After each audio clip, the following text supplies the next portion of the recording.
Hello, welcome to White Birch Tarot and Astrology. This reading is for July 4th, and I'm going to talk about two things. One is happening on the 4th and one is happening on the 7th. I kind of already mentioned one of them on my last reading, but in about 6 hours from now, I'm doing this at 1:30 a.m.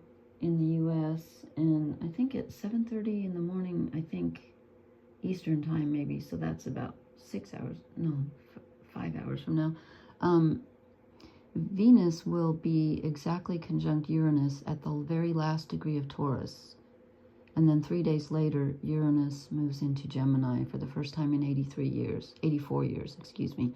So that's a big deal. So when Venus gets together with Uranus, it affects our relationships with everyone. Can be romantic, can be with other people, and it can be with ourselves too. And you know, Venus is beauty and harmony and earthy energy and balanced and loving, and Uranus is sudden change and things that are kind of weird and different and eccentric and unconventional and sudden. I think I already said sudden. And when Uranus is in Taurus, that means the change can happen on a very real level. And again, it's at the very end of the sign, very powerful. So this can be an actual, you know, sometimes we have mental changes and sometimes we have literal changes in our lives. And so when Venus and Uranus get together, there can be endings and beginnings because something changes. Change usually involves something like that. Something can come in suddenly. You could have a new relationship. Something can end suddenly. And there can be a lot of like telepathic communication between people, like-minded people, people that you love, messages from, excuse me, people who've moved on. And then when Uranus moves into Gemini, well, that's a whole new story. I was just reading something online. It said Uranus was in Gemini. I don't know if I remember if I read this last time or not, but Uranus was in Gemini during the American Revolution, the American Civil War, and World War II. I think I already said that, but I find that kind of scary and kind of interesting at the same time. Considering what's going on here, I think I'm on board. I'm against war. Say that right out, but oh my goodness. Anyway, I'm going to read a very quick quote from I've probably already read this one. I should put these down on paper so I can mark, but this is from the Swiss psychologist Carl Jung, who was brilliant. He said, to confront a person with his shadow is to show him his own light. Well, okay. And you know, with this Saturn and Neptune conjunction ongoing, it's really hard to know the difference right now. I will just say that you know, reality just doesn't seem possible, and our dreams can feel like lead, or they can get totally out of hand. And with this Uranus energy, you could just go wild and think, you know, all kinds of things. And this reading is really strange. And you know, I did when I posted last time, that was the third deck I'd chosen, and I started out with the Kim Krans archetype cards, and I think they might be pertinent tonight, so I might hold them up too. But it's like there's two opposites, not opposites exactly, but two different points of view, and then there's the third thing in the middle, and I think we're stuck in the middle. And I don't know if it's two options or let's just go through and see what happens, because these are very strange cards. So I did the top row for general and the bottom row for relationships, since it's Venus together with Uranus, and the bottom row is all majors and the top row doesn't have any. So there's something very important about relationships here. They're the keystone. So we get the Three of Wands, and this is looking to the future, but it's more like Uranus future rather than Jupiter Sagittarius future. And what I mean by that is it's not so much about, you know, Sagittarius is about the future too, but that's more like hoping, like having faith in the future. This is more Uranus energy, where it's like, I want something new and different, and I'm done with what's behind me, clearly, or why would I be looking out this direction, right? He wants to start something new. So where can I go next? And if you're going somewhere next, it means that wherever you are, you're kind of finished with something. So I'm going to go up and down rather than across, because underneath that, and again, I got 3 majors at the bottom, is the Death card. So there's something that we're closing out. Something is finished. And I'm thinking, since this is the relationship row, it's relationship energy. 2 things. Either we're closing out a relationship or trying to let go of an old one, or, you know, literally letting go of an old one, or we're transforming the way in which we operate in relationships. And again, with this Venus conjunct Uranus, there could be a brand new relationship that's very different from what you're used to. Or you could be approaching relationships in a different way. And Uranus rules the internet, and it rules electricity, and it rules, as I said, sudden change. So it could be something like that, but something is ending, but it's not like just the door shutting. It's like you're going in a different direction. You're being led in a different direction. You're sort of prospecting, you know. You're letting go of the old way of doing your relationship energy, or again, literally letting go of a relationship. And then in the sort of day-to-day row, which again, I feel like all of this is influenced by our relationships, we get the 2 of Swords, and this is sort of refusing to make a decision at this time. Again, this is these cards in the middle, I think, are very stuck in the middle energy, where you're just sitting with the choices, you're sitting with the changes, and you're contemplating and just feeling. You know, swords are usually thoughts, so she's thinking, but she's sort of not even letting herself make a mental choice. She's just enjoying the ride. And with Uranus energy, it can be a wild ride. So I think this is also telling us not to make any major decisions at this time, because Uranus energy can be rather unpredictable, and whatever comes along at this time might not be stable. It might not be long term. That doesn't mean it's a solid no, but it might not be, you know, something you can, you know, don't buy a house and with a mortgage, you know what I mean? It's kind of like just saying, I'm not going to decide about this right now. I'm going to just sit with it, because underneath her is the Hermit, and this is definitely sitting with your spiritual energy. Oh, I just noticed he's got this feathers on his cloak. I love feathers. And this is just about sitting with the energy and not making any decisions, and not listening to other people's opinions about it, and also not acting too quickly. As I said, you know, anything can happen when Uranus is in the picture. Weird things can happen. So you have to just kind of be the grounded one and just say, well, I'm open-minded. Uranus is progressive energy, very open-minded. So you could meet a really open-minded person, or you might have to be open-minded about some kind of relationship or some energy that's coming in. But just sit with it for a while. The Hermit's Virgo energy. Don't rush off. Just kind of feel it and sit with it for a while. And then this is the sort of the, you know, our everyday life. We get the Knight of Cups. So here comes an offer. Now, I don't know if this is us offering or someone bringing us something. I think it might be someone offering us something. But let me show you. This fell out as I just started to shuffle, and I thought, oh, this is the overall energy card. It's the Six of Pentacles, so it's about giving and receiving, but I feel like it's more like we're doing the receiving.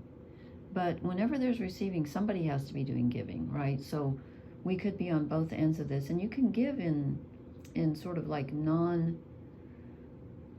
non-aggressive, like just allowing yourself to receive is giving the other person the opportunity to give, if that makes any sense. And the reason I'm saying that is because this could be us offering or someone coming in. I think it's someone coming in to offer, but I'm not sure. But look at this similarity. Below the Knight of Cups is the Fool. Okay, they're both are on white horses in water, or he's above the water. The Knight of Cups is coming out of the ocean. He's coming out of the ocean. But they're very similar in a way. So this is movement. Someone's offering you something. And this is you, I think, or us, I should say, starting something new. So we start off with letting go of the old, being transformed and changing, and yet you're stuck in the middle. You know what I mean? It's like on one side of you, you've got the letting go, you've got the transformation. Uranus is definitely, as I was thinking about Venus conjunct Uranus, I said to myself, Uranus is transformative energy, because it just is. It's very progressive, and Uranus is kind of like Mercury in a way, because it's the collective consciousness, and Mercury is the personal consciousness. So Uranus transforms things. He just does. So when we change, then we incorporate the change, we sit with the change, and then, I'm having difficulties again, then we're ready to make that decision and go for the adventure. We sort of let go of everything. That's the 0 card. There's the 0. We let go of everything, and then that allows the new to rush in. And I drew 3 shadow cards. I'm just going to go through them quickly, because I don't know, I don't know. I said, what's holding us back? And I get the 2 of Wands, which is kind of similar to the 2 of Swords. It's similar to the 3 of Wands, except that instead of looking toward the future with thinking, what do I desire? It's almost like, I have nothing left. Where do I go from here? It's more of a negative. So I said, what's holding us back? I think perhaps a negative, the feeling of there's no home, there's no land in sight, I don't see the path, I don't see the objective, I just see water everywhere I look. And I think, again, that's that Saturn conjunct Neptune, where everything can feel kind of flooded and reality feels unstable, and yet our dreams can feel like they're knocking up against a concrete wall. It's a weird time. It's an ability to manifest, but there's not a lot of stability, and yet there is. But it doesn't feel like it. And I got the 7 of Pentacles, which in the shadow deck, I said, what's holding us back? It's kind of like having to turn your back on something that's no longer working. And, he's been harvesting and working hard, and now he's looking and there's just rocks and barren land. So it's about trying to decide what is no longer working, what is barren, and just stopping, and saying, I'm not going to pursue that anymore. That's gone. That's over with. That's the death card. That's sitting with the hermit energy and just saying, okay, I'm going to hold still for a while. And then I said, okay, what's holding us back in the relationship area? And I get the 10 of Swords, which is kind of like a minor version of the death card. Again, it's pausing. Is he dead? Is he sleeping? Usually it's the guy with the arrows in his back. In this deck, it looks like he's sleeping, but and he's lying on money, which is weird for Swords. Or maybe, I don't know what that is, actually. He's kind of getting roots growing around him. But it's time to, something's ending, and we have to see that whatever we've been pursuing, it's time for a change. That's what I'm trying to say. It's time for a major change. And I want to just quickly show you, well, actually, I drew too many cards. I don't know if I'll get to the archetypes or not. I might do a separate video for that. But then I drew 3 fairy cards, because 3 came out. I got the dreaming. Okay, this is Neptunian energy. This is, and this could be Uranus conjuncting Venus too, where we're just like, okay, I'm going to let myself think about what I really want, and I'm going to fantasize for a while. And this is okay to do. It's a good time to do that, because you never know what's going to come forward with Uranus. You just never know. So you can imagine anything, okay? And then in the middle card, and 3 came out. Again, there's just like, we're going in 3s tonight. I get this one that doesn't have a name, and I call this the let it all hang out card, because it's like, it's really weird energy. Each one of these is different. They're all unique.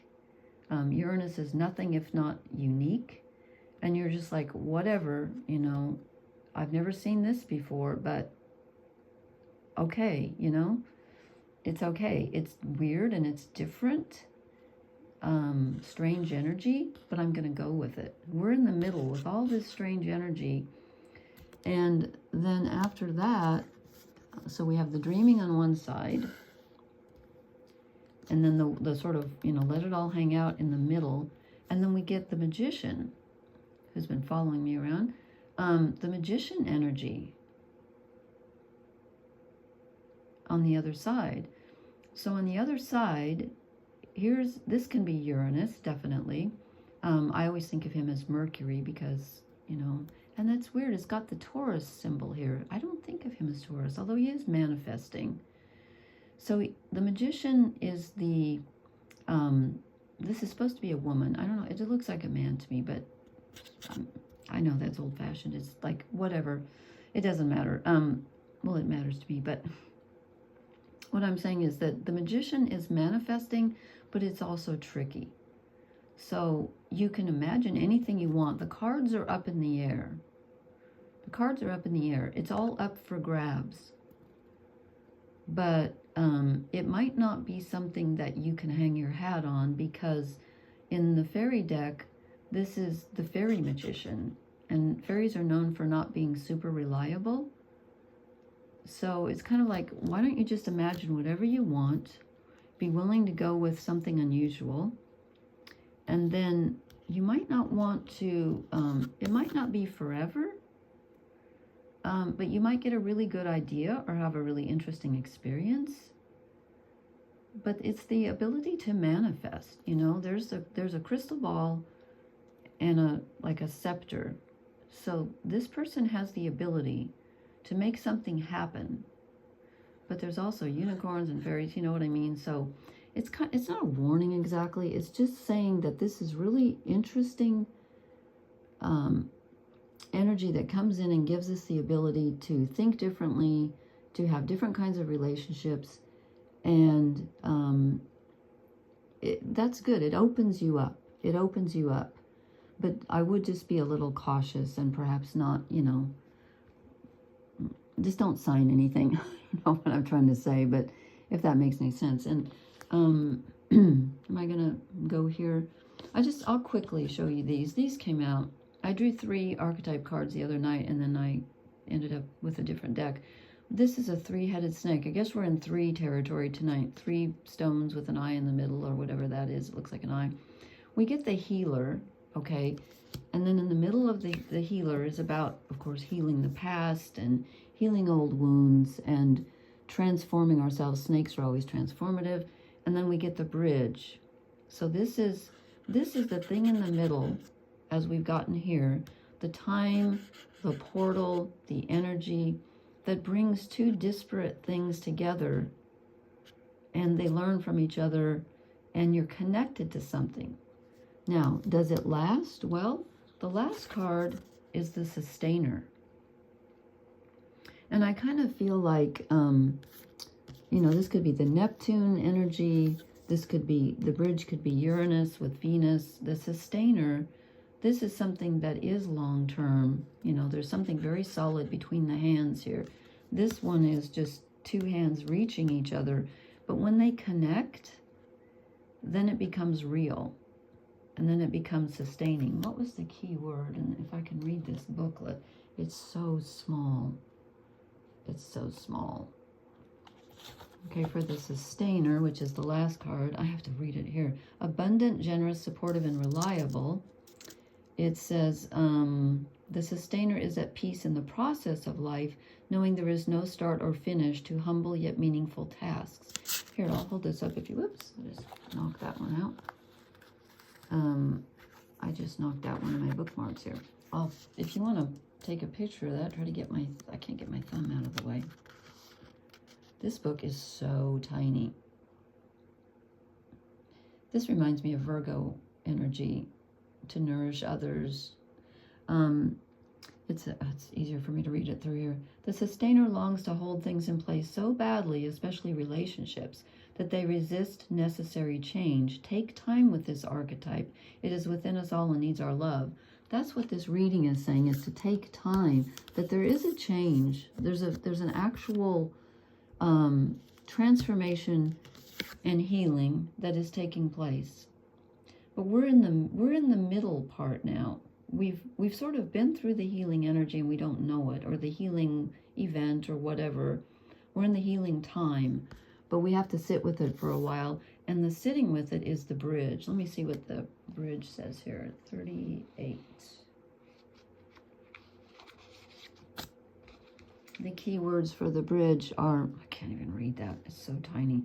Acceptance, magic, and communication. Okay. And let's see, the main message here. The bridge between, okay. We enter a state of curiosity, wonder, and learning. The shaman, for example, or the magician, creates the bridge between the everyday world and the sacred. This card asks us to study the connections between the seemingly disconnected parts of our life, relationships, ideologies, histories. Remember that a bridge can't be forced. It must be made with love, or its structure will not withstand the inevitable weather of life. So this is the connection, the link, and the gate. Okay, and then 25. The keywords for the healer are self-contained, grateful, and awake. It is our natural inclination to remember, to return to, and to reclaim that central and eternal life force from which we so easily drift away. Whoops, I can't even hold this thing. It's so small. The healer approaches, let's see, the healer's mission, okay, sorry. In Sanskrit, the word avidya means forgetting, and it is said that this is the source of all suffering and dis-ease. The healer's mission then becomes to move through the comfort of forgetting, through the veils of ignorance and denial, to reveal the radiance that already exists. Okay, that's like that quote I read at the beginning. To show someone their shadow is to show them their light, right? The healer approaches this in multiple ways, from multiple angles, there's Uranus, knowing the cycle of healing is not linear. It is a multi-layered and circuitous process, always leading back to its own origin, much like the Ouroboros. That's the snake that eats its tail. Well, that's because I was reading about the healer, sorry. Like, oh, there's a connection. Yeah, because I was reading about that card. Didn't we get a, well, you know what, he's got snakes too. The hermit's got snakes too. I knew I saw snakes somewhere. So, we're in the middle, and, you know, this energy can really help us transform, especially a relationship will help us transform, or this will help us transform our relationships because we're different. The relationships might be different too, but we're different, okay? I hope that made sense. Please leave me a comment and let me know if it did or not, because I've just had such strange cards coming out lately. Please hit the like, share, and subscribe buttons. Pardon my voice, I have terrible allergies today. And I will try to post again. We've got Uranus going into Gemini on the 7th, as I said. That's a big deal. So I will talk to you later. Blessings, everyone. Good night.